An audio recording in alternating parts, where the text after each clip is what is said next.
بسم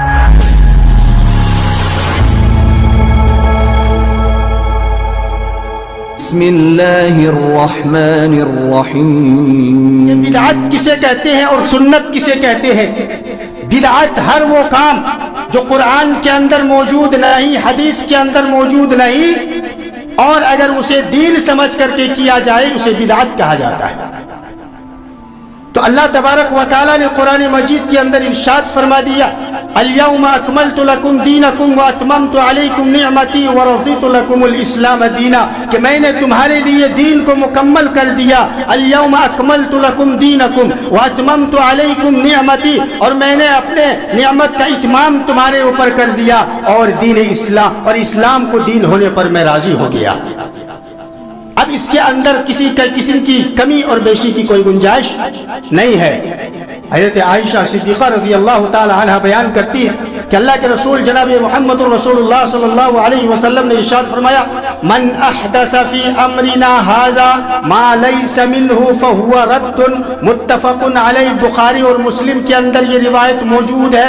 حضرت عائشہ فرماتی ہیں کہ اللہ کے رسول جناب محمد رسول اللہ صلی اللہ علیہ وسلم نے ارشاد فرما دیا، من احدث فی امرنا ھذا، جو کوئی میرے اس دین میں نئی چیز ایجاد کرتا ہے، من احدث فی امرنا ھذا، میرے جو کوئی انسان، جو کوئی آدمی، جو کوئی شخص، چاہے وہ پڑھا لکھا ہو، چاہے وہ ان پڑھ ہو، چاہے وہ عالم ہو، چاہے وہ جاہل ہو، دنیا کے اندر کسی بھی خطے سے تعلق رکھنے والا ہو، اگر کوئی میرے دین میں نئی کام ایجاد کرتا ہے، من احدث فی امرنا ھذا منہ فہو رد، تو اللہ رب العالمین کی نظر میں وہ مردود ہے، قابل قبول نہیں ہے.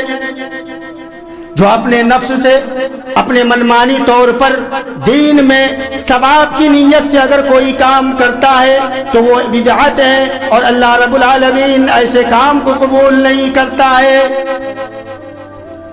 تو بات سمجھ میں آ گئی بدعت کس کو کہتے ہیں. ہر وہ کام جس کا قرآن اور حدیث کے اندر دلیل موجود نہ ہو اسے ہم اور آپ بدعت سے تعبیر کرتے ہیں. اب سوال یہ پیدا ہوتا ہے کہ قرآن اور حدیث کے اندر 4 اصول بیان کیے گئے ہیں. کتنے؟ 4 اصول بیان کیے گئے ہیں. اگر ان 4 اصولوں کے اوپر ایک انسان عمل کر لے تو وہ بدعت سے کوسوں دور ہو جائے گا. 4 اصول کو یاد رکھیے ہمیشہ کہ پہلا اصول کیا ہے. پہلا اصول ہے دین بنانے کا حق صرف اللہ رب العالمین کو ہے، اس کے علاوہ کسی کو نہیں. دین بنانے کا اختیار اللہ کو ہے، اور اللہ کے علاوہ کوئی بھی ہستی ہو دنیا کے اندر وہ دین نہیں بنا سکتا. اللہ تبارک و تعالیٰ نے قرآن مجید کے اندر سورۃ الشورى کے اندر ارشاد فرمایا، ام لهم شركاء شرعوا لهم من الدين ما لم يأذن به الله ولولا كلمة الفضل لقضي بينهم وإن الظالمين لهم عذاب أليم. اللہ تبارک و تعالیٰ نے قرآن مجید سورۃ الشورى کے اندر فرمایا، کیا ان لوگوں نے ایسے اللہ کے شریک مقرر کر رکھے ہیں جنہوں نے ایسے احکام دین مقرر کر دیے جو اللہ کے فرمائے ہوئے نہیں ہیں؟ دین کے اندر ایسے کام ایجاد کر دیے، دین کے اندر ایسے کام کر لیے، دین کے اندر ایسے کام کو انجام دینے لگے جو اللہ رب العالمین کے فرمائے ہوئے نہیں ہیں. نہ تو قرآن کے اندر موجود ہے، نہ حدیث کے اندر موجود ہے. اپنی منمانی زندگی گزارنے پر مجبور ہو رہا ہے. ایک انسان، شریعت آسان ہے، شریعت اتنا مشکل نہیں ہے جتنا لوگوں نے شریعت کے اوپر عمل کرنا مشکل بنا دیا ہے. آج شریعت کے اوپر کوئی عمل کرنا چاہے تو نہیں کر سکتا. اتنے علم گلم خرافات کو بھر دیا ہے العما والحفیظ کہ ایک انسان اگر شریعت کے اوپر عمل کرنا چاہے تو وہ جو ہے نا تذبذب میں پڑ جاتا ہے، وہ سستر میں رہ جاتا ہے، وہ دل و دماغ میں سوچنے پر مجبور ہو جاتا ہے کہ اتنا مشکل. اور اسلام کے اندر ہرگز نہیں. اسلام دین ہے. ان الدین عند اللہ الاسلام. اللہ رب العالمین کے نزدیک سب سے پسندیدہ اگر کوئی دین ہے تو وہ دین اسلام ہے. لا اکراہ فی الدین. دین کے اندر کوئی زور اور زبردستی نہیں ہے کہ نہیں آپ کو ایسا کرنا ہی ہے، لاٹھیوں کے زور پر، تلواروں کے زور پر، ہرگز نہیں۔ اسلام کا کام کیا ہے؟ آپ تک پہنچا دینا۔ ایک مبلغ کا کام ہے آپ تک پہنچا دینا، مانے یا نہ مانے وہ آپ کا کام، جانے آپ جانے۔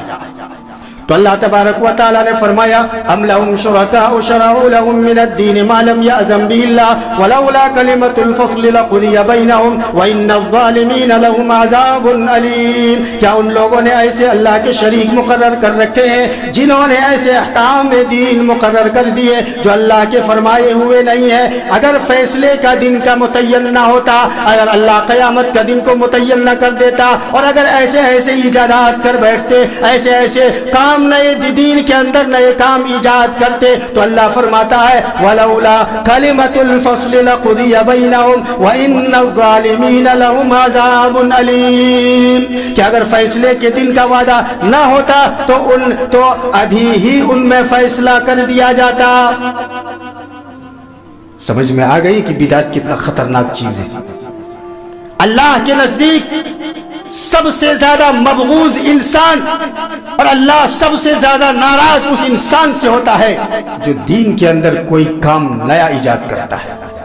اس سے زیادہ مبغوض اور اس سے زیادہ ناراض اللہ کسی انسان سے نہیں ہوتا ہے، کیونکہ اس انسان نے شریعت کو پامال کرنے کی کوشش کرتا ہے۔ وہ انسان شریعت کو اپنے منمانی طور پر زندگی گزارنے پر مجبور کرتا ہے انسان کو۔ اللہ کی قسم اللہ رب العالمین ایسے انسان سے سب سے زیادہ ناراض ہوتا ہے جو دین کے اندر نیا کام ایجاد کرتا ہے۔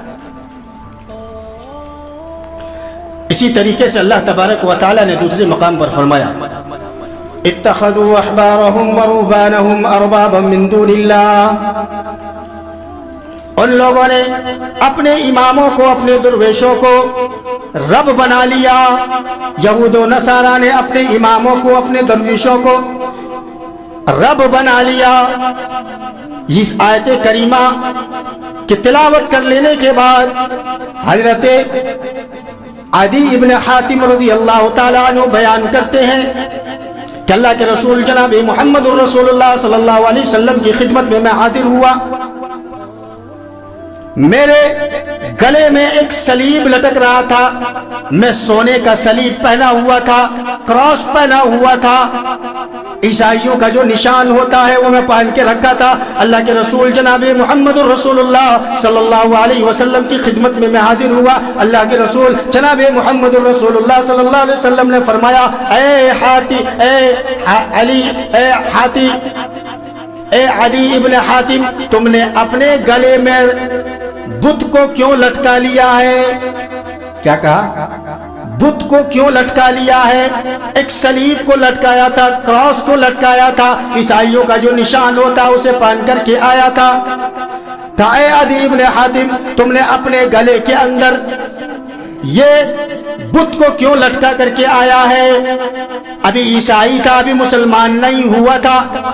جب اسلام قبول کر لیا، نبی کریم صلی اللہ علیہ وسلم کی خدمت میں حاضر ہوا اور کہتا اللہ کے رسول، جب میں اسلام قبول نہیں کیا تھا، میں عیسائی تھا، تب میں ایک کراس پہن کے آیا تھا آپ کے پاس، میں ایک صلیب پہن کر کے آیا تھا آپ کے پاس، آپ نے اسے بت بتلایا تھا، بتائیے وہ بت کیسے ہیں؟ اللہ کے رسول جناب محمد رسول اللہ صلی اللہ علیہ وسلم نے جواب دیا کہ بتاؤ، جو تمہارے امام، جو تمہارے درویش جس چیز کو حلال کر دیتے ہیں اس کو تم حلال مانتے ہو یا نہیں؟ کہا مانتا ہوں۔ کہا تمہارے امام نے جس چیز کو حرام کر دیا اس کو حرام مانتے ہو کہ نہیں؟ کہا مانتا ہوں۔ کہا اسی کو رب بنانا ہے، اسی کو بت بنانا ہے؟ حرام کرنا اور حلال کرنا پھر اللہ رب العالمین کے ذمے میں ہے کہ کیا چیز حلال ہے کیا چیز حرام ہے، وہ صرف اللہ رب العالمین کے ذمے میں ہے۔ کوئی انسان کسی چیز کی حلال اور کسی چیز کی حرام کی کوئی حیثیت نہیں رکھتا کہ کون سا انسان کس چیز کو حلال کرتا ہے اور کس چیز کو حرام کرتا ہے۔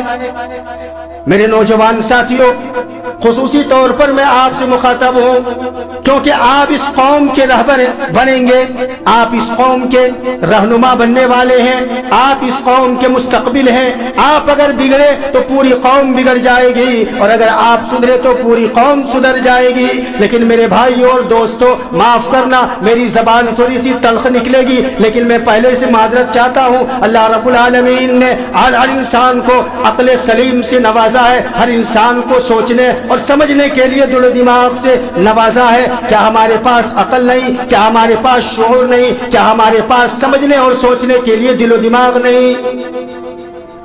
آج ہر نوجوان کو دیکھ لیجئے، نوجوانوں کے گلے میں جو ہے کسی کے گلے میں تعویذ لٹک رہا ہے، کسی کے ہاتھ میں کڑا پہنے ہوا ہے، کوئی ناک میں پہنے ہوا ہے، کوئی کان میں پہنے ہوا ہے۔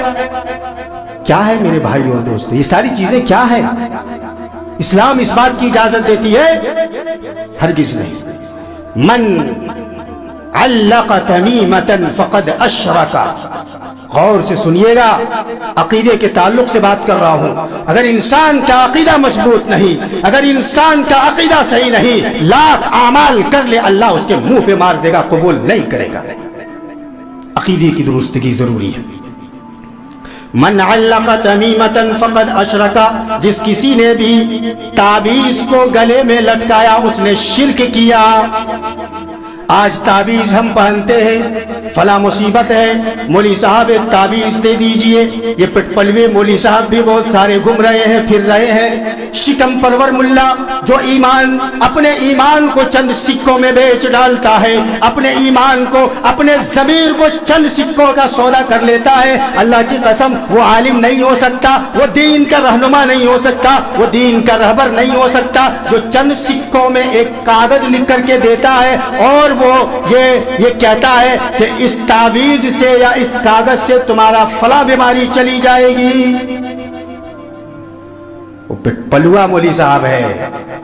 یاد رکھیے، وہ آپ کی جیب پر حملہ کرنے کی کوشش کرتا ہے۔ آپ بھی بھلے بڑے سیدھے سادے مسلمان ہیں، مولوی صاحب نے کہا تو صحیح نہ کہا ہوگا، مولوی صاحب کی بات میں نہ آئیے۔ عقل دیا ہے اللہ نے اور عقل سلیم سے نوازا ہے۔ میری ماں اور بہنوں، اگر آپ تک آواز پہنچ رہی ہے تو اپنے عقیدے کی اصلاح کر لیجئے، اپنے عقیدے کو درست کر لیجئے، ورنہ کل قیامت کے دن پچھتاوا ہوگا، اور قیامت کے دن اللہ رب العالمین کے سامنے جب پیشی ہوگی تب تم اللہ سے التجا کرو گے، اللہ رب العالمین سے جو ہے نا دنیا میں دوبارہ جانے کی التجا کرو گے کہ پروردگار عالم دنیا میں دوبارہ بھیج دیجئے، نیک عمل کر کے اب آؤں گا۔ اللہ کہے گا 70 سالہ زندگی ملی، 80 سالہ زندگی ملی، اس وقت تمہیں عبادت کی توفیق نہیں ہوئی، اس وقت تمہارے عقیدے کی اصلاح کی توفیق نہیں ہوئی، اس وقت تمہیں دین کے اندر کون سا نیا کام ایجاد کیا، اس کے اوپر عمل کیا، اس کے اوپر اصلاح کرنے کی تمہیں توفیق نہیں ملی۔ اب تم کہتے ہو کہ ہمیں دوبارہ دنیا کے اندر بھیج دے، ہم نیک عمل کر کے آئیں گے۔ اللہ رب العالمین کہے گا ایک سیکنڈ کی بھی مہلت اب نہیں ملے گی، ابھی وقت ہے، ابھی وقت ہے، ابھی سنبھلیے، اپنے آپ کو سنبھالیے۔ تو پہلا اصول میں نے کیا بیان کیا کہ دین بنانے کا حق صرف اللہ رب العالمین کو ہے۔ دوسرا اصول، اللہ اپنا حق پورا کر چکا ہے، اللہ اپنا حق پورا کر چکا ہے، اللہ تبارک و تعالی دین کو مکمل کر چکا ہے۔